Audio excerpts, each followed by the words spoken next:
Alright guys, so I decided I'd finally make that video I promised you when I was first talking about the car. That I'd make a walk around and show you everything on it, and today I finally got the chance to clean it all up and get it all nice and prettied up for a video. So here it is, the 1986 Nissan 300ZX. This is the GLL trim model, which means it has the digital dashboard and the digital climate controls.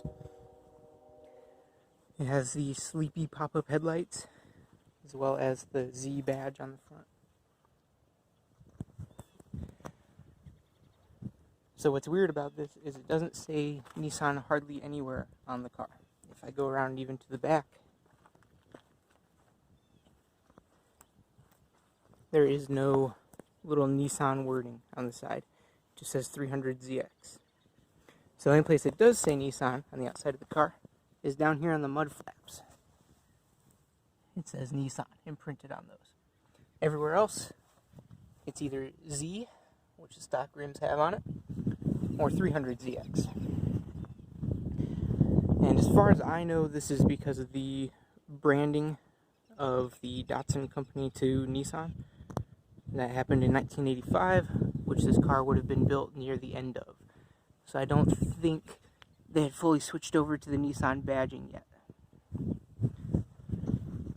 So from the exterior, there's not a whole lot to see. It's got the chrome-esque trim along all the body and trim pieces.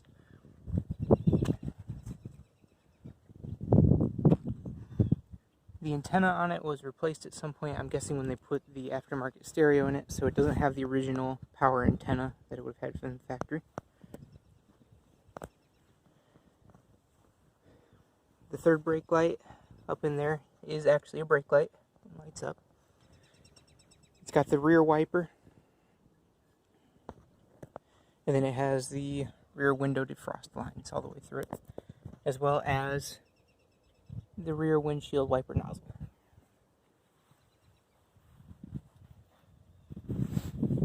The T-tops on this car are glass T-tops, so you can see through them from the inside and outside. They have like a 50% tint on them. As you can see, there's the little dots in there. Kind of give it a different tint to it.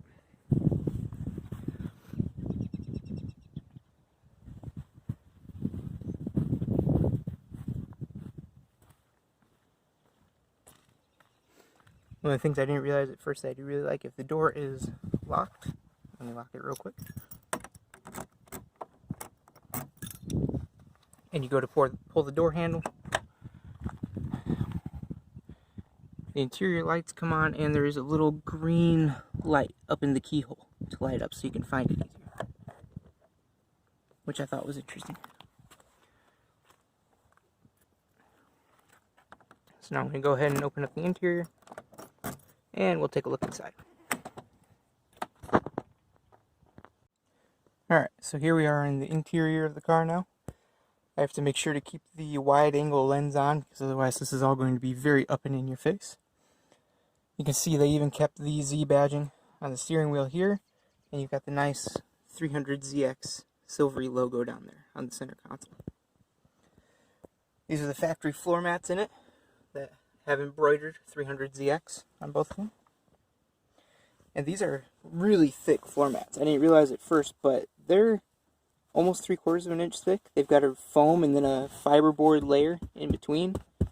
So those are some nice floor mats.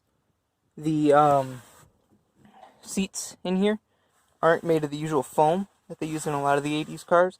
They actually have, it's kind of a straw material that they have them packed with. And I don't know if that's a natural straw or a synthetic manufactured thing they use. So like I said, with the GLL trim, this one has the digital dashboard, which I'll let you guys take a good look at when we get it started up, as well as the digital climate controls where you set the temperature and it automatically adjusts to get to that temperature. It does have a little clock here, which so far has been about accurate. The select button will change it to date, and also a trip timer, which you can keep track of any kind of trip timer you want, and you can reset just with the reset. It does have the aftermarket stereo in it. I kind of wish they had kept the factory radio in here because they look really cool. They match this whole styling up here. But it's not a bad head unit, and I can change it out easily later since it's a standard size. The ashtray is full of coins. And as far as I know, no one has ever actually used the ashtray for smoking. I haven't smelled any sign of smoke or any cigarette burns in this car anywhere. Part of the GLL trim was also the steering wheel controls, where you could control the volume of the radio, switch between FM and AM bands, scan for the next station, switch to tape, and then SW, which I believe was for changing on the band if you wanted to do the local mode or long distance radio mode, which affects the quality but can improve reception. This side has the cruise control, which, as you can see, someone made the mistake of breaking this bracket on before. Should be pretty easy to fix with some epoxy, and then I've got to rewire it because when they took out the factory radio, they also removed the wiring for these steering wheel controls. So I'm going to have to fix those up before I have cruise control. This car, like a lot of 80s Nissans, has the pod controls to the left and right of the dashboard. These do the pop-up headlights, which you can see here. That little light goes on every time to show you that they're still moving, and then there's a little ding. The hazard lights, cruise control on-off switch. There's the rear window defogger, turning the fog lights on, and then the rear windshield wiper and washer.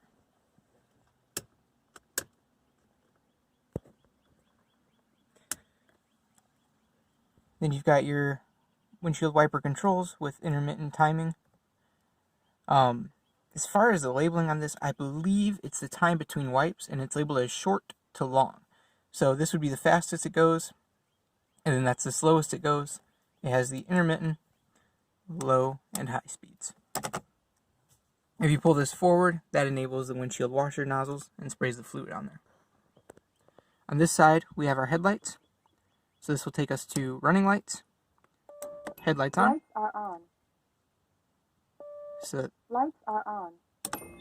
and what you hear there is the voice warning system that came in this car. It comes out of just the left speaker, and it'll let you know the lights are still on when you don't have the key in the ignition. It'll let you know when you start driving if any of the doors are open, including the trunk and the hood as well. Pulling forward gives you your brights, and then you've got turn signal left and right there. Pretty standard stock controls. Down here, we've still got the odometer, which I believe is the only analog part of the dash. And it's very hard to get a camera in here while still having light. There we go. And as you can see, I got this car with about 49,000 miles on it. Other than that, I believe the interior is pretty standard. These are the two pods for the compass and accelerometer. I'll show you those when we get the car started and going. You've got map lights up here, which have a nice little soft light that they give to either passenger compartment, as well as the footwells have a light in them when you have the door open. And then there's courtesy lights over there. On the doors, we've got the courtesy lights, the lock, which if you turn the lock, it'll actually lock both doors with the power lock system. The power window controls for both the left and right window. And then just a speaker, which I believe were upgraded when the radio was upgraded. Okay, so as I keep promising, I'm going to go ahead and turn on the digital dashboard here so that you guys can see it.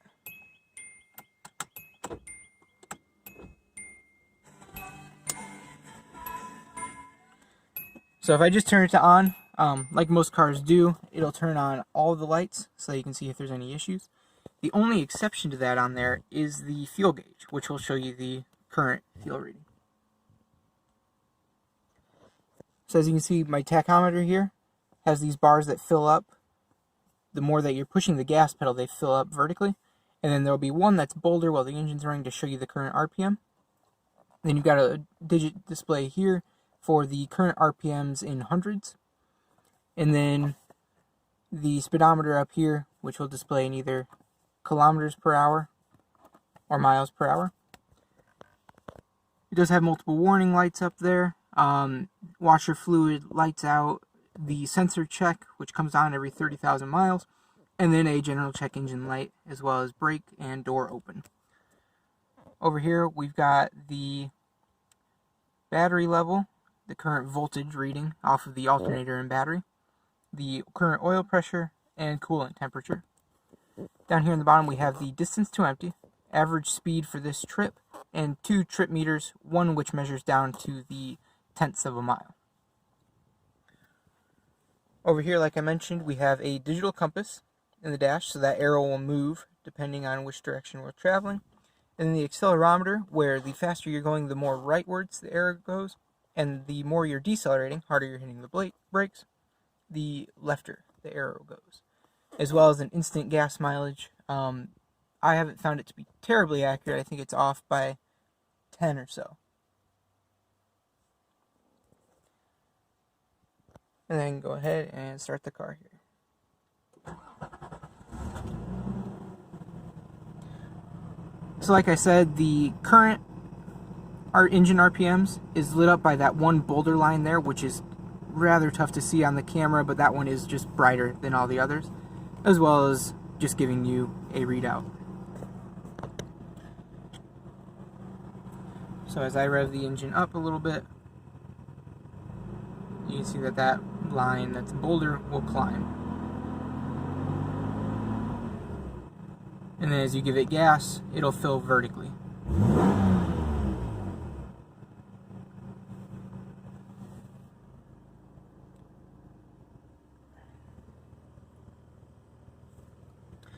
And I think that's about it for the digital dashboard. Really nothing too crazy there.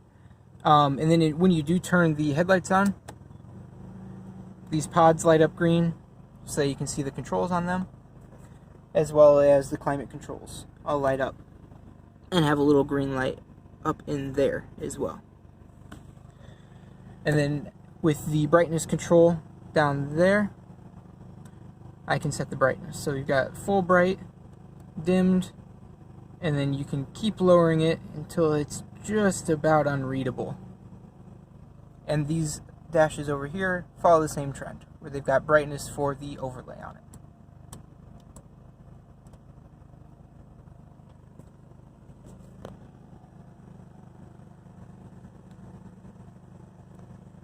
And I think next I'll take us to the trunk just to show you a couple of things back there.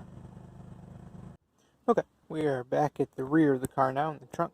Just so I can show you a couple of things back here. So starting all the way up at the front, we have the handle, which opens a little cargo space under there. There's 2 little cubbies that you can put things into. Right now they're holding the Haynes repair manual I have, and I think it's a motorsports parts guide for this car.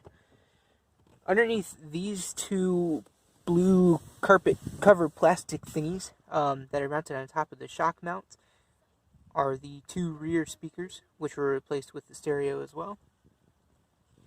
And then back here on the left side underneath the carpet, you have your toolkit, as they call it. You have the scissor jack, the jack handle, 2 wheel chocks, the lug nut wrench, and this bit here, which I still can't figure out what they use it for. It's a hex on this end, and then it's just got a simple hole for this little handle bit to stick through. I'm sure it has a purpose. I'm just not sure of it yet. You also have a little cubby, and let me turn the light on here so we can see that easier, which you can lock with the key. And when the car had a valet key, the valet key wouldn't unlock this, so you could keep valuables, watches, wallets, whatever back here, and not have to worry about the valet being able to snag it. Over here, we've got some of the extra trim pieces. It looks like one's for the radio as part of the aftermarket install kit, and they just didn't have room to put it on there. And then these 2 pieces here, which are caps, that go up there. And it looks like the clips on them just failed.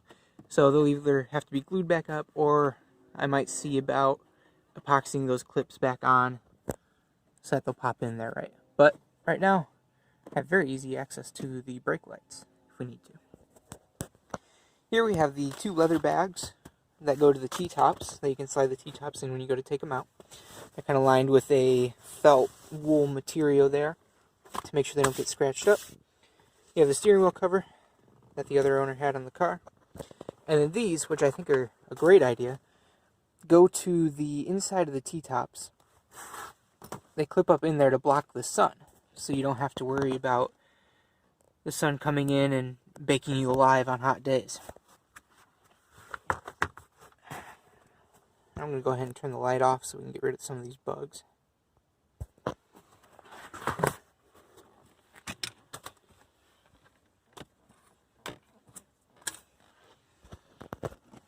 So over on the right side here, and I just now found this today. It took me a long time to find it, but back in here is the spare tire behind this whole piece of trim.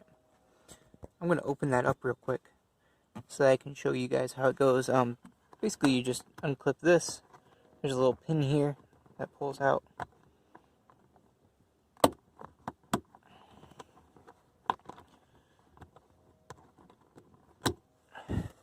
And then there's one up here as well that comes off when you go to pull it off.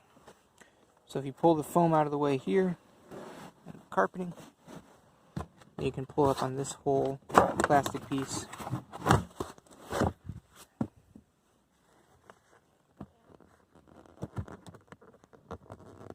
Assuming I can get to it.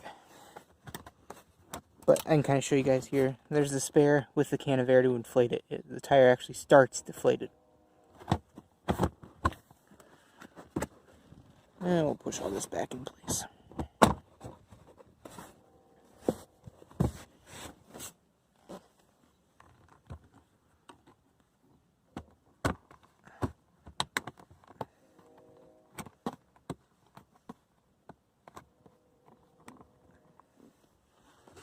And there we go.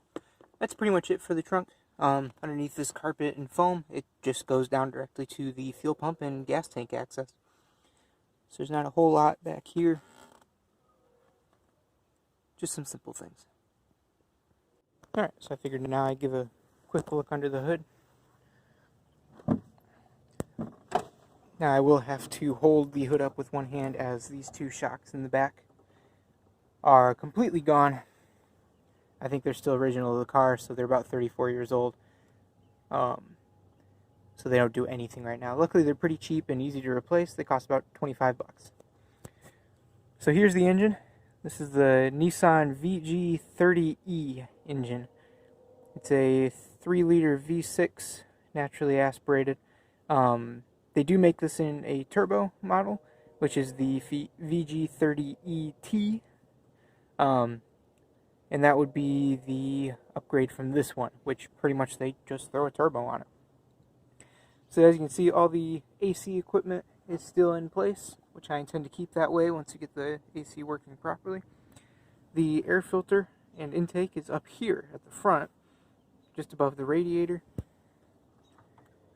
And there is the vacuum-controlled cruise control actuator.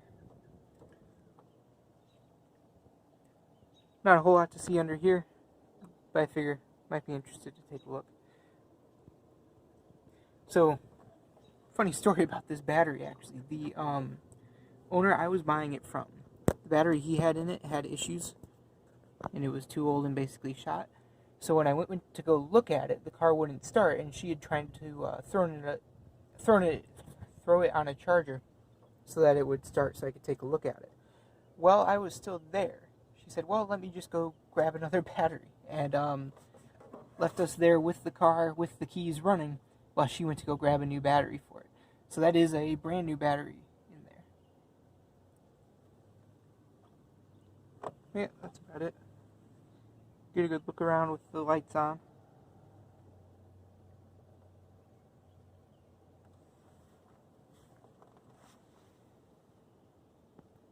Alright, and here's one last look around with all the lights on. And I do know there is... Oh, no, I guess it decided to come on. So this marker lamp down here had been out when we first went to look at the car, but it looks like it just decided to come back to life. So, with the fog lights, these are the headlights here, the big ones, and then the fog lights are the small ones here that'll come on if I hit the fog light button. I do believe the driver's side is out, this one over here, but like I just said, the marker light had come back on, so might get lucky with this one. And there's a look from that side with the passenger rear marker light.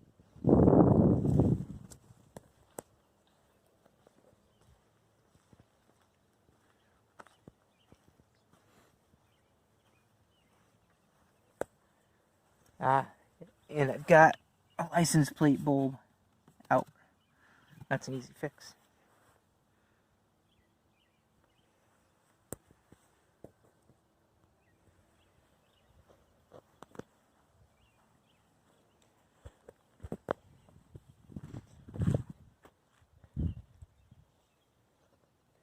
So a couple things I did forget to mention while we were inside the car. Lights are on. Are that, yes, I know the lights are on. This car does have a power driver's seat with the lower seat being able to raise and lower, the whole seat being able to move forward, back, up, and down. Let me turn the light on so you can see this better. And the headrest or whole back of the seat moving forward and back, which is pretty standard stuff. But then if you come around to this side of the driver's seat, you see that we have a lumbar support section with 3 individual switches for it, as well as the side wings being able to inflate and decompress to move in and out. Fortunately, the passenger does not get these luxuries. This is just a standard reclining seat with the forward and back movement.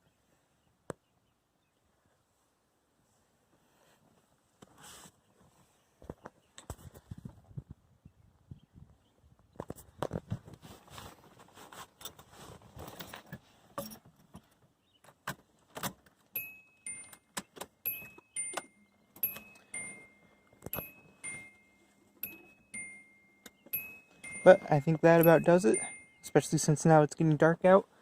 Let me know if there's anything else you want to see, but for now this is just a walk around, now that I've finally had a chance to go through and clean it all up properly. See you.